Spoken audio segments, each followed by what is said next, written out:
मंत्री श्रीनिवास गौड़ ने कहा, तेलंगाना राज्य के गठन के बाद सीएम केसीआर आधिकारिक तौर पर तेलंगाना क्षेत्र के महान लोगों की जयंती और पुण्यतिथि समारोह का आयोजन कर रहे हैं। सरदार सरवई ने बहुजनों और दलित वर्गों के लोगों का अपमान करने वालों के खिलाफ संघर्ष किया था। मंत्री श्रीनिवास गौड़ ने रंगारेड्डी जिले के चेवेला और तांडूर निर्वाचन क्षेत्र का दौरा किया।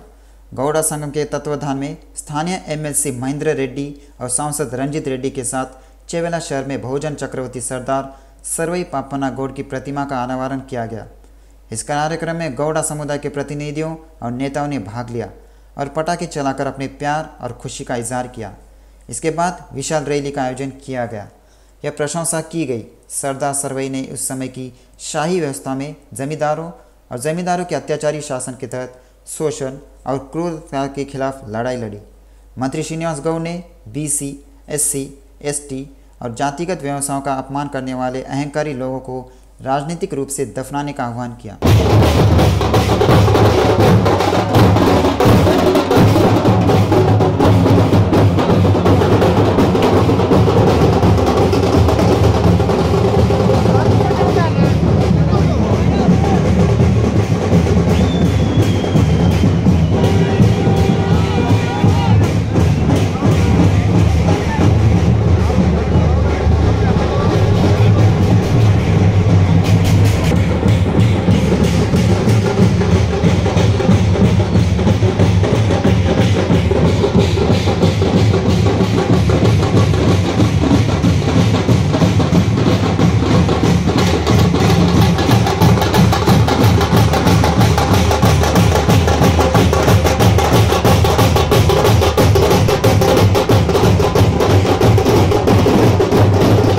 कांग्रेस नेता पोंगुलेटी श्रीनिवास रेड्डी को झटका लगा है। उनके मुख्य अनुयायी तेलम वेंकटराव फिर से बीआरएस पार्टी में शामिल हो गए। मंत्री केटीआर की उपस्थिति में बीआरएस दामन फिर से थामा। केटीआर ने कहा वे वेंकटराव के भविष्य को लेकर आश्वस्त है। केटीआर का कहना है वेंकटराव को बहुत ही कम समय में अपनी गलती का एहसास हो गया। वह समझते हैं अगर आप कांग्रेस में विश्वास करते हैं तो आप कुत्ते की पूंछ पकड़ कर तैरेंगे।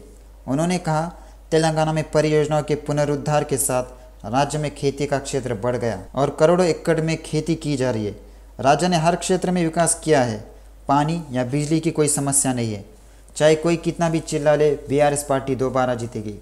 आने वाले दिनों में भद्राचलम मंदिर का विकास किया जाएगा और गोदावरी तटबंधन की मरम्मत का काम भी किया जाएगा। माला प्रजा संगला जेएसी के अध्यक्ष चन्नैया ने चेतावनी दी है, जो भी पार्टी एससी वर्गीकरण का समर्थन करेगी वह विनाशकारी होगी।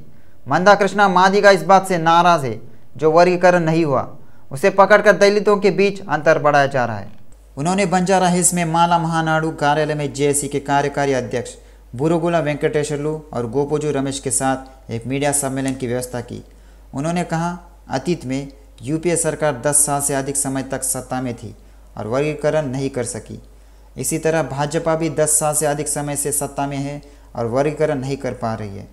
कांग्रेस पार्टी रेवंत रेड्डी ने भी वर्गीकरण के मामले में सुप्रीम कोर्ट के फैसले का पालन करने और सभी दलितों के साथ समान व्यवहार करने की इच्छा व्यक्त की है। चन्नैया ने चेतावनी दी, अन्यथा कांग्रेस पार्टी को माला के क्रोध का सामना करना पड़ेगा। तेलंगाना राज्य योजना बोर्ड के उपाध्यक्ष विनोद कुमार ने कहा तेलंगाना के गठन से पहले किसानों की आत्महत्याएं होती थी। तेलंगाना राज्य में सभी वर्ग के लोग समृद्ध है, जिसे संघर्ष के माध्यम से हासिल किया गया है। प्रोफेसर जयशंकर विश्वविद्यालय में तेलंगाना कार्यकर्ताओं की आध्यात्मिक सभा में विनोद कुमार मुख्य अतिथि थे।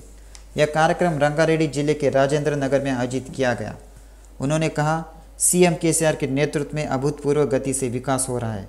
डॉक्टर विद्यासागर ने कहा पिछले रजिस्ट्रार ने विश्वविद्यालय में आरटीसी बसों की आवाजाही पर प्रतिबंध लगा दिया था। संकाय, छात्रों और कर्मचारियों को कठिनाइयों का सामना करना पड़ रहा था। भाजपा के प्रदेश नेता बंडा कार्तिका का जन्मदिन समारोह तारनाका में आयोजित किया गया। उन्होंने अपना जन्मदिन सरकारी प्राथमिक विद्यालय मेडी बावी सिकंदराबाद के छात्रों के साथ मनाया। इस अवसर पर कार्तिका रेड्डी ने छात्रों को आवश्यक सामान वितरित किया। बाद में उन्होंने तारनाका में वृद्धाश्रम में उपकरण और फल वितरित किए।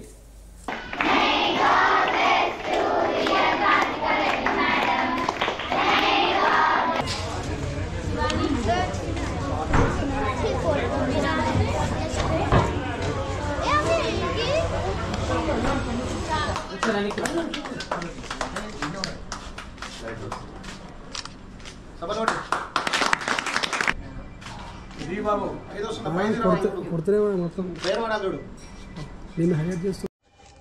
राचकोंडा के पुलिस आयुक्त डीएस चौहान ने स्पष्ट किया, पुलिस के पास आपराधिक आरोपों का सामना कर रहे लोगों को और अन्य लोगों के खिलाफ कार्रवाई करने का कोई अधिकार नहीं है। अधिकारियों को कानून के अनुसार काम करना चाहिए। सीपी ने किसी को भी कानून का उल्लंघन करके कार्य न करने की चेतावनी दी।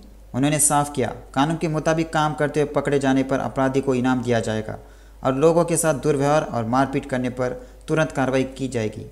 आपराधिक आरोपों का सामना कर रहे किसी व्यक्ति का व्यवहार आपत्तिजनक होने पर उसे अधिकारियों को सूचित करना चाहिए।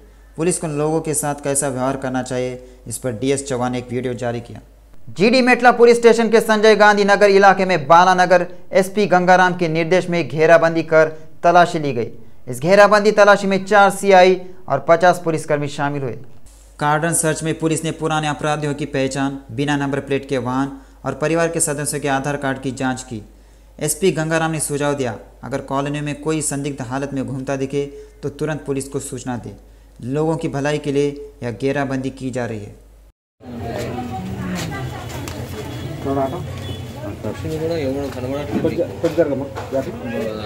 लाइट में जा रहे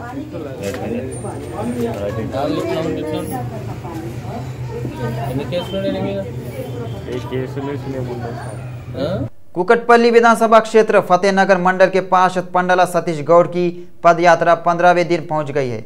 विधायक माधवराम कृष्ण राव आज पदयात्रा में शामिल हुए। विधायक माधवराम कृष्ण राव ने कहा, बीआरएस सरकार की प्रगति को देखकर लोग हर कदम पर निराश व्यक्त कर रहे हैं। कांग्रेस पार्टी के सांसद के रूप में जीतने के बाद रेवंत रेड्डी को कुकटपल्ली में कभी नहीं देखा गया। उन्होंने लोगों से झूठ बोलने के अलावा राज्य के लिए कुछ भी अच्छा नहीं किया है। उन्होंने तेलंगाना की जनता के साथ अन्याय करने वाली बीजेपी पार्टी को श्राप दिया। इसका पाप राज्य की जनता को लगेगा। बीजेपी जाति और धर्म में बांटने वाली पार्टी है, कांग्रेस झूठ बोलने वाली पार्टी है।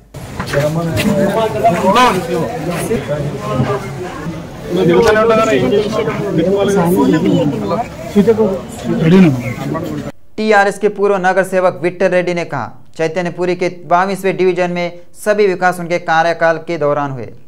उन्होंने विश्वास जताया कि टीआरएस पार्टी राज्य में तीसरी बार 101 सीटों के साथ जीत हासिल करेगी और सरकार बनाएगी।